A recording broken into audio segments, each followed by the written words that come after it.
lo dijo en la primera hora. Muy bien, 7:36 en la mañana. Gracias por la sintonía, gracias por los comentarios, por el acompañamiento permanente que genera nuestra generosa audiencia en este espacio. Sigamos hablando de los temas de seguridad. Ayer generamos un comentario, lo que nos dejó el fin de semana, lo que pasó la semana anterior, el tema de los coches bomba acá. El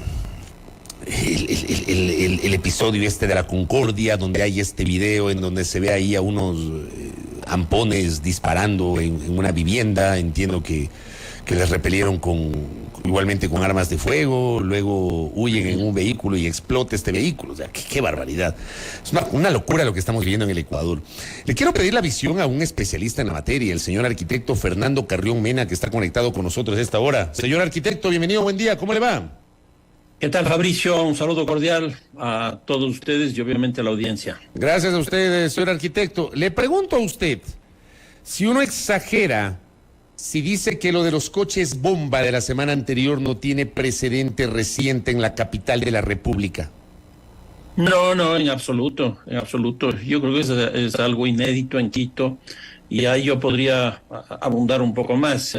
Nosotros tenemos una tasa de homicidios que prácticamente, si la tendencia sigue exactamente igual, al finalizar este año se habrá duplicado en Quito.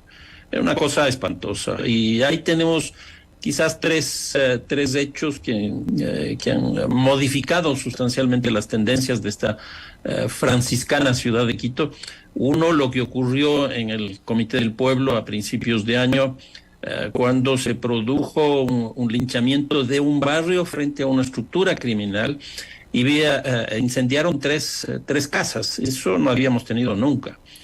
Una segunda cosa, el asesinato a un candidato a la presidencia de la República, nada más ni nada menos que en la capital, en Quito, en la capital de la política, en Quito, que tampoco habíamos tenido nunca. Y ahora, pues estos coches bomba, y no solo coches bomba, sino bombas pues puestas de forma indiscriminada en distintos lugares, también son un hecho absolutamente inédito. Fabricio, lo que estamos viviendo es algo pues francamente inaudito. Sin precedentes, nos ha dicho Fernando Carrión. Ahora, yo planteaba el día viernes en mi comentario, si es que estos dos coches bomba que fueron encontrados muy cerca en la zona de la Mariscal, ¿fueron para matar o fueron para generar tensión, temor, terror en la población, pero no necesariamente para atentar contra vidas humanas? Porque claro, digo, si es que alguien quiere en realidad matar, hacen lo que ocurrió hace algún tiempo en Cristo del Consol en Guayaquil, donde murieron, me parece, como 5 personas y quedaron muchas personas heridas. Pero en este caso fueron ubicados en zonas y en horas en las cuales no es que había presencia de personas. No sé si podemos también tener esa lectura, doctor, arquitecto. Sí, clarísimo. Porque si uno quiere, pues, asesinar a gente, hoy día tenemos los sicarios, por ejemplo, que pues matan 3, 4, 5, 6 personas sin ningún problema. También tenemos estas masacres con estructuras criminales de carácter militar, con una fuerza brutal. Y la puesta de estos coches bomba, la impresión que me da es simplemente pues llamar la atención. Incluso los lugares en los que se pusieron, pues el uno está vinculado al sistema de cárceles y el otro de inteligencia, lo cual está llamándoles la atención, si se quiere, respecto de eso. Entonces yo creo que hay que saber leer bien esta cosa, y me parece que esto corresponde a los procesos de declaratoria de estado de excepción que se ha producido este último en las distintas cárceles del país. Entonces, esta es una reacción de la dentro de la cárcel frente a la afuera, y no era precisamente para matar a nadie, me da la impresión. Pero le pregunto, si es tan simple como, por ejemplo, una declaración que a mí me pareció muy apresurada, del secretario de Seguridad, el general Wagner Bravo, de relacionar esto con personajes vinculados aparentemente a la investigación del asesinato de Fernando Villavicencio. O luego el tuit del presidente donde dice que ese es el resultado del traslado de líderes de bandas criminales de una cárcel a otra. No sé si tiene relación lo uno con lo otro, arquitecto. Bueno, aquí lo que tenemos es un problema muy complejo en este rato en el país, que es, yo creo, una crisis fuerte del sistema de inteligencia. Cada institución tiene su propia inteligencia y cada inteligencia es menos inteligente de lo que uno podría suponer. Pongamos el caso de las cárceles. La inteligencia en las cárceles no es capaz de darse cuenta cuándo va a haber, como pasó del 28 al 30 de julio pasado, la toma de 13 cárceles al mismo tiempo, los mismos días. No son capaces de darse cuenta de eso. O cuando se producen estas reubicaciones de personas privadas de la libertad, pues ahí hay contrainteligencia también. Entonces tenemos que saber perfectamente bien que cuando eso ocurre, por la relación que existe entre el adentro y el afuera de las cárceles, va a haber reacciones en los lugares donde ese territorio unificado del crimen se ha construido. Entonces, a mí me parece que simplemente dar explicaciones, por ejemplo, en muchos casos, entre comillas, ante la eficiencia de nuestro gobierno, por ejemplo, para capturar droga, que yo creo que incluso eso es cuestionable, se produce estas acciones. O frente a la reubicación, que es una cosa absolutamente necesaria, esta reacción. En otras palabras, frente a cada buena política que supuestamente se estaría implantando, aparecen este tipo de cosas. Si es que eso es así, no hagamos esa política, porque eso nos conduce a una cuestión de este tipo, cuando lo que deberíamos hacer es esa política, pero tener la contrainteligencia y la inteligencia como para prevenir que ese tipo de cosas no ocurran. Por ejemplo, el caso este de las drogas. Lo que hace el gobierno es sumar la cantidad de drogas. Y claro, efectivamente en el periodo hay más.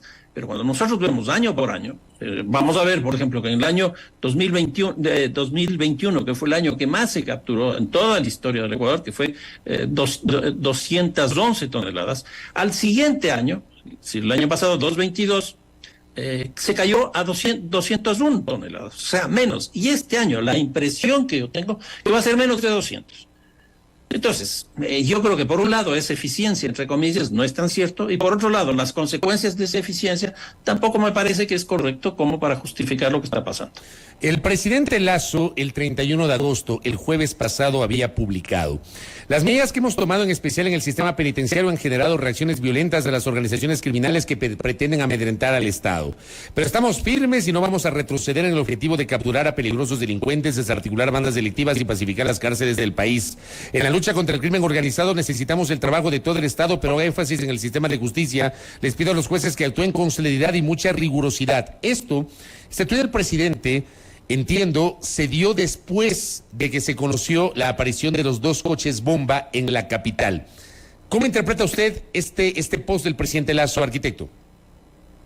A mí me parece que aquí en el Ecuador estamos dedicados al ping-pong, y lo pongo en esos términos. Hoy día, por ejemplo, escuché y vi en Teleamazonas las noticias de la mañana. Y hay el alcalde, por ejemplo: esta no es responsabilidad mía, esta es responsabilidad del gobierno. Le escuchamos al gobierno: esta no es una responsabilidad mía, esta es responsabilidad O viene la violencia de afuera, Ese es el razonamiento. En las mismas noticias de la mañana, le entrevistan a un policía y el policía dice: este es un problema de la justicia. Yo creo que ya es hora de que dejen de echarse la culpa unos con otros y se sienten. O sea, están en el juego del florón, dice usted. Exactamente, y que se sienten. Por ejemplo, el caso de la alcaldesa Cynthia Viteri, que se pasó durante todo su periodo echándole la culpa al gobierno, que probablemente tenía razón, pero diciendo que incluso ni siquiera es mi competencia, pues la violencia se disparó. Yo veo ahora a Aquiles Álvarez en una posición más bien de cooperación, de colaboración, de buscar acuerdos, y me parece que están haciendo cosas interesantes.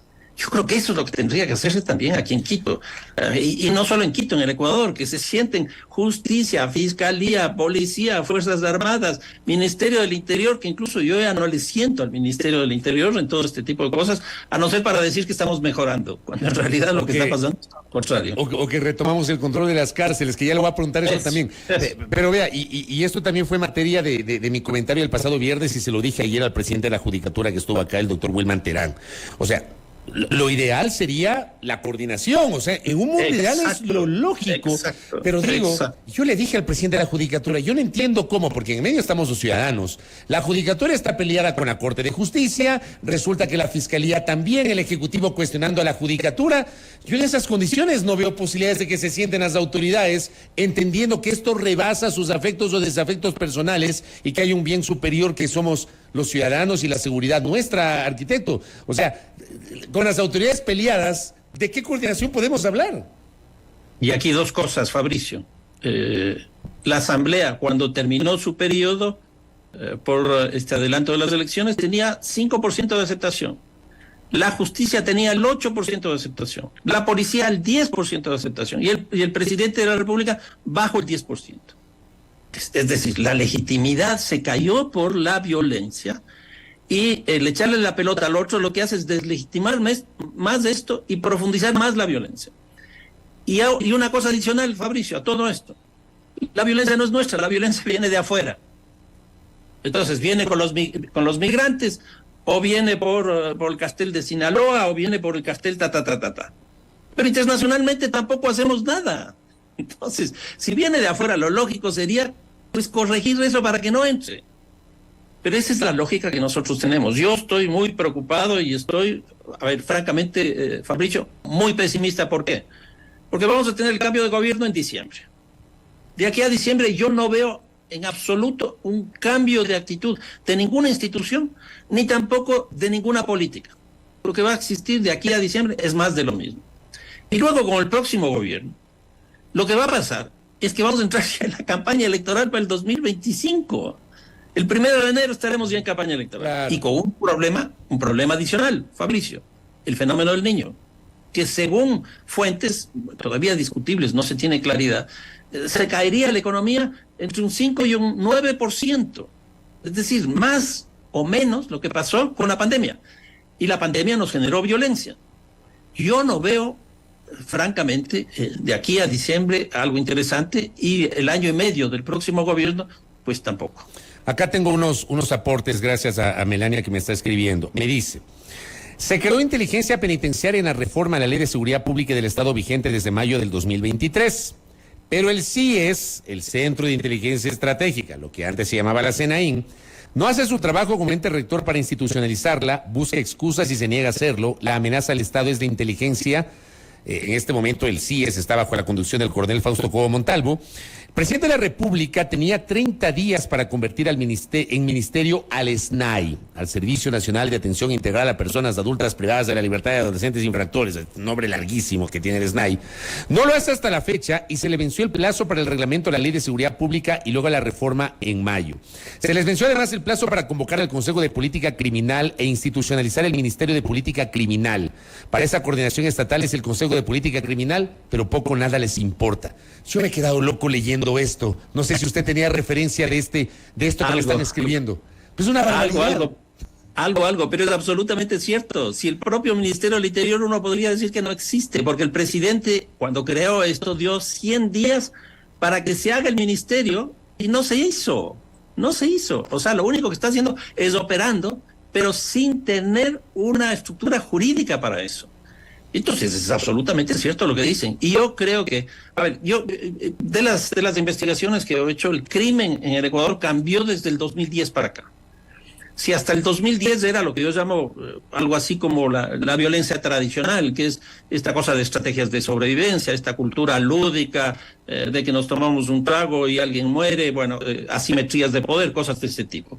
Pero a partir del 2010, lo que entra con mucha fuerza es una violencia moderna caracterizada principalmente por la organización del delito. ¿Qué significa esto? Que hay un objetivo explícito para cometer un hecho delictivo. Es decir, yo quiero matar a esa persona. Yo quiero robar esta cosa, yo quiero secuestrar esta cosa. Y para eso me organizo. Y entonces, si nosotros no tenemos inteligencia, pues la situación va a seguir estando como está. Yo creo que es una cosa absolutamente imprescindible. Por un lado, construir un marco institucional que se dedique al tema de la violencia. Y por otro lado, sin la menor duda, construir una institucionalidad vinculada a la inteligencia para que tenga una visión, una concepción, etcétera, de cómo actuar no solo en acciones tácticas, sino en términos de la política general de seguridad. Y nada de eso existe. Oye, arquitecto, y en medio de todo esto, en medio de este clima de inseguridad que estamos viviendo, y hemos hablado justamente de la parte tal vez macro, pero ¿qué pasa a nivel de los barrios? ¿Qué pasa a nivel de los domicilios? Y aquí evidentemente ya no hablamos tanto de la delincuencia organizada, del crimen organizado, sino de la delincuencia común. ¿Cómo ve usted ese otro escenario, arquitecto? A ver, en el Ecuador tenemos una combinación de 3 tipos de matrices, como les llamo yo, de la violencia. Una primera es la violencia común, que es esto que estábamos conversando hace un momento, de estrategias de sobrevivencia, pobreza, empleo, desempleo, etcétera, que eso nos cayó con el COVID. Yo creo que hay que ser claro en eso. Una segunda violencia es la de los mercados ilegales, donde está trata de personas, donde está migración irregular, donde está contrabando de armas o mercado de armas y donde está el narcotráfico. Pues frente a esto, por ejemplo, no tenemos una institucionalidad que se dedique a nada de esto. Y la tercera es la violencia discriminatoria, que es el racismo, que es la xenofobia y que es, por ejemplo, la violencia de género. Nosotros no tenemos políticas frente a esto. ¿Qué es lo que ocurre en los territorios, en los barrios? Nosotros antes teníamos lo que se definía como la ciudad ilegal, que eran los asentamientos de los sectores populares en las periferias. Las favelas, las villas miseria, los barrios periféricos, los suburbios, con los nombres en cada una de estas ciudades. Pero hoy día esa ilegalidad ya no está así en esos términos, sino está en la economía y está en la violencia. Datos, Fabricio, del Ecuador. Nosotros tenemos un lavado que se estima en 3.500 millones de dólares. Si nosotros sumamos el presupuesto del municipio de Quito, 1.100 acaban de aprobar. El caso de Guayaquil, 700 acaban de aprobar. Si nosotros sumamos el de Cuenca, el de Manta, etcétera, etcétera, todos esos presupuestos nos llegan a la suma de todos esos presupuestos nos llegan a la mitad del lavado. ¿Dónde se lava? Se lava en esas ciudades, en turismo, en sector inmobiliario, en el área financiera, en monedas electrónicas, etcétera, etcétera. ¿Qué es lo que quiere decir esto? Que nuestras ciudades, nuestros barrios están siendo manejados por estos sectores. O sea, eso es clarísimo. Y no necesariamente los barrios, digamos, periféricos o más alejados de los centros urbanos, arquitecto. Bueno, ahí está, por ejemplo, el caso del Comité del Pueblo. El caso del Comité del Pueblo, y aquí tiene que entrar el municipio, los municipios, porque todavía hay condiciones de ilegalidad, a pesar de que el Comité del Pueblo nació en la década de los años 70, es decir, ya tiene más de 50 años y ha entrado a un proceso de formalización, de legalización, etcétera, etcétera, pero todavía tiene condiciones de ilegalidad urbana. Ahí tiene que entrar el municipio. Y no puede decir, eso es problema del gobierno nacional. Si todavía existe eso. Pues ahí está presente los tiguerones y los lobos, en el caso del Comité del Pueblo. Y entonces ahí tiene que cooperar, el uno con una ilegalidad, el otro con otra ilegalidad. Pero yo creo que lo necesario es eso, pero no veo en este país la posibilidad de que la gente se siente, que la gente empiece a cooperar, etcétera, etcétera. Cuando hablamos de la gente, ¿nos referimos a las autoridades o a los ciudadanos? Exacto.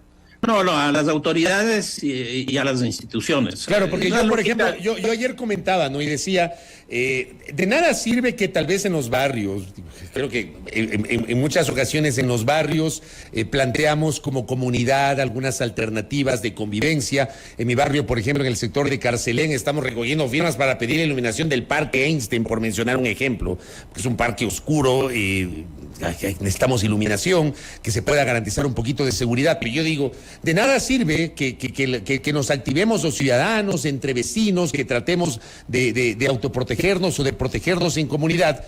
Si, por ejemplo, en la esquina funciona una OPC, digamos, hay una OPC, pero no funciona las 24 horas, o no hay policías, o no están presentes, o no tienen armas, o no tienen insumos, o no tienen vehículos, arquitecto. Ese es un ejemplo muy interesante, Fabricio. ¿Y por qué digo esto? Porque, por ejemplo, no se puede decir la seguridad es un problema del gobierno nacional. ¿Por qué? Porque tenemos parques, calles, etcétera, que no están iluminadas. Eso se conoce con el nombre de prevención situacional. ¿Por qué el municipio de Quito, en vez de seguir con esta lógica de las policías y las Fuerzas Armadas, que no ha dado resultados, no trabaja el tema de la prevención. Y aquí es prevención situacional, prevención comunitaria, prevención social, etcétera, para recuperar no solo la percepción de inseguridad, que genera muchos problemas, entre esos la justicia por la propia mano, el armarse, etcétera, etcétera, es decir, más violencia, sino también la resolución de muchos de los problemas. Una de las grandes cosas que ha aportado Colombia en la seguridad es lo que se llama la convivencia. Y la convivencia no se hace con policía, la convivencia no se hace con fuerzas armadas. La convivencia se hace principalmente a partir de los municipios. Si no se sientan los municipios, el gobierno nacional, las cámaras, las universidades, el sistema de transporte con la policía, etcétera, etcétera, etcétera, esto va a seguir estando exactamente igual. Hay un dato que me pasaron la semana pasada, que lo he comentado, pero que se lo quiero trasladar a usted. Me dicen acá, por ejemplo, según información de la Policía Nacional, que es información oficial, dice, durante el primer trimestre del año, de este 2023, 9 de cada 10 casas han sido susceptibles de robos, versus 1 de cada 10 departamentos. O sea, en las casas hay, digamos, mayor susceptibilidad, fruto de la inseguridad, a que ocurra un atraco versus los departamentos. No sé si usted conocía esta estadística, arquitecto. No conozco, pero no me parece muy fidedigna. ¿Está la fuente ahí, por si acaso? Policía Nacional, dice acá. Policía Nacional. Dice información pública de la Policía Nacional del Ecuador correspondiente al total de delitos de robo a domicilios ocurridos durante el año 2021-2022 en las zonas 9, Distrito Metropolitano de Quito, y zona 8 del DMQ, en la categoría alojamiento, subcategorías casa, villa y departamentos. O sea, que hay más robos en casas, o sea, las casas son más susceptibles a robos versus departamentos, es lo que dice esta estadística. No, eso puede ser que sí, pero tener 9 de 10 es prácticamente la totalidad. Eso me parece que es una exageración. Por eso preguntaba la fuente. Pero, a ver, sí, y eso está conduciendo a que la violencia se convierta en un principio urbanístico, que es una cosa que a mí me preocupa mucho. ¿Y por qué digo esto? Porque hoy día las empresas más grandes del sector inmobiliario lo que están vendiendo es seguridad en los edificios. Porque dicen que los edificios tienen menos capacidad de seguridad que las casas. ¿Y qué es lo que ocurre con las casas? Hoy día lo que se vende son urbanizaciones cerradas, que tiene la misma lógica del edificio, porque la lógica del edificio es tener una sola entrada y tener el control de esa entrada. En las urbanizaciones cerradas es exactamente lo mismo, tener el control de una entrada, sino que en ese caso la urbanización es horizontal y en el otro caso la urbanización es vertical. Pero la lógica es exactamente lo mismo. Y entonces aquí se vende seguridad en función de esto. Se ha convertido la violencia en un principio urbanístico que incluso está incrementando de forma especulativa los precios del suelo. Hasta en eso es la cosa muy complicada. Oye, arquitecto, y hablando del tema de las cárceles, antes de que se me pase y para ir cerrando esta entrevista, el tema de la cárcel. La semana anterior hubo varios episodios.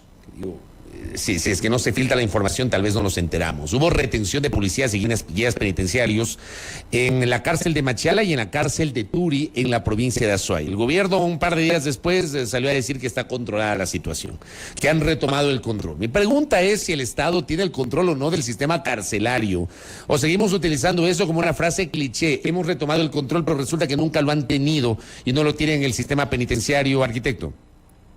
La pregunta aquí es, ¿quién maneja el sistema penitenciario? ¿El sector público o estas estructuras criminales? En el año 21, en febrero del 2021, tuvimos la primera masacre carcelaria donde hubo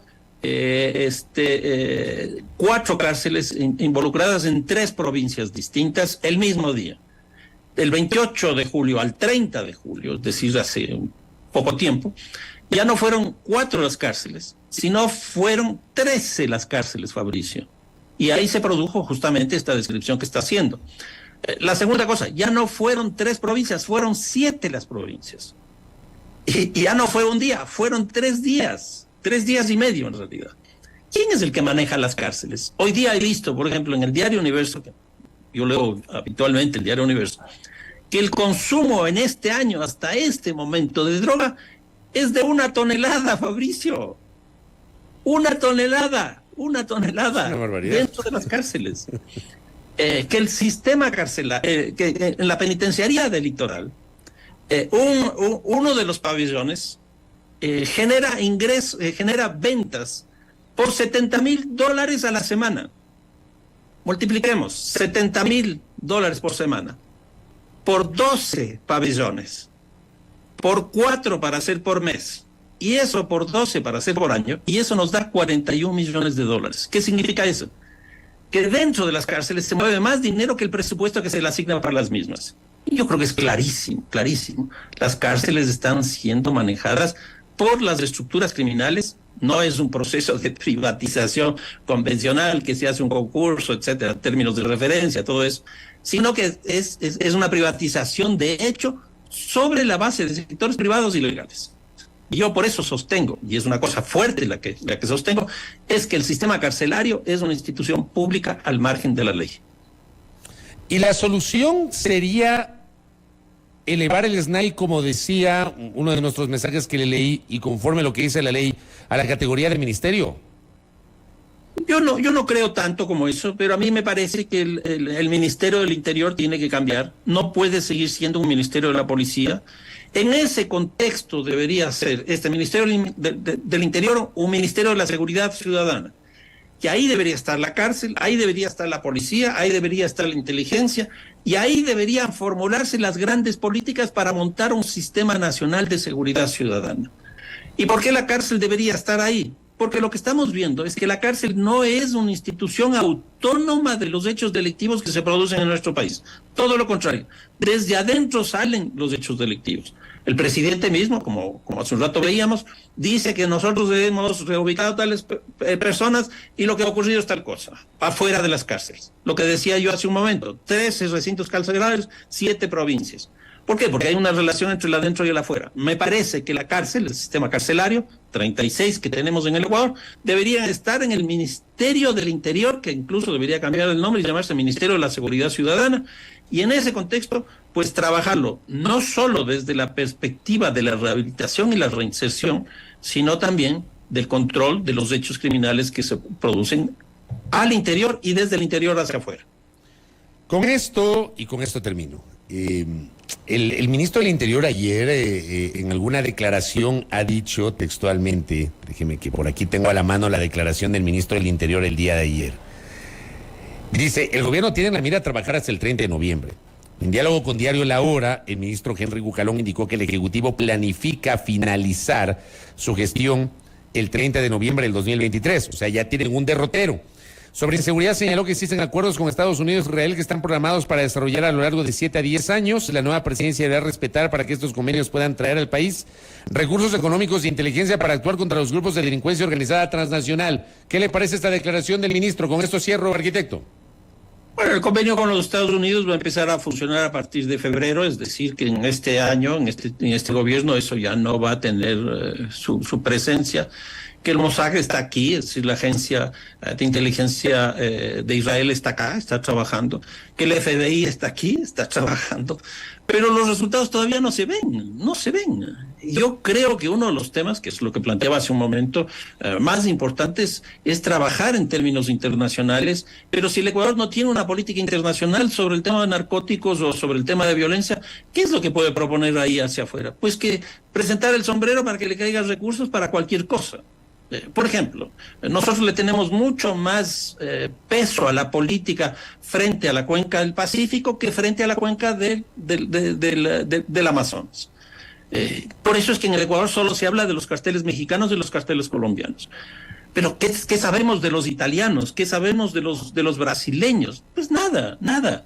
Y esos están acá adentro, Yo creo que es necesario que el Ecuador tenga una política explícita en términos internacionales en el ámbito del narcotráfico. Y para eso se necesita, obviamente, una política interna.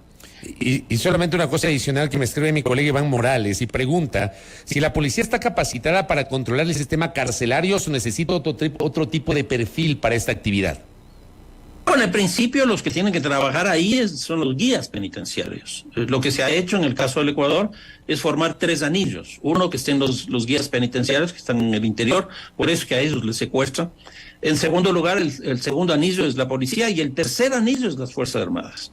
Entonces, uno supondría que eso es un búnker inaccesible, pero en realidad los datos que yo les daba, por ejemplo, de tener 1 tonelada dentro de las cárceles de consumo, quiere decir que se sobrepasa absolutamente todos esos anillos para que llegue esa cantidad de droga. Y lo mismo pasa con las armas, y lo mismo pasa con absolutamente todo.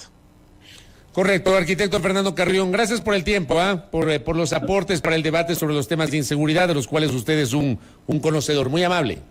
No, muchísimas gracias, un fuerte abrazo. Gracias a nuestro invitado, el arquitecto Fernando Carrión Mena, con su visión crítica sobre la crisis de seguridad. 8:06, pausa, aquí en la primera hora. Primera plana, todas las noticias, todas las voces.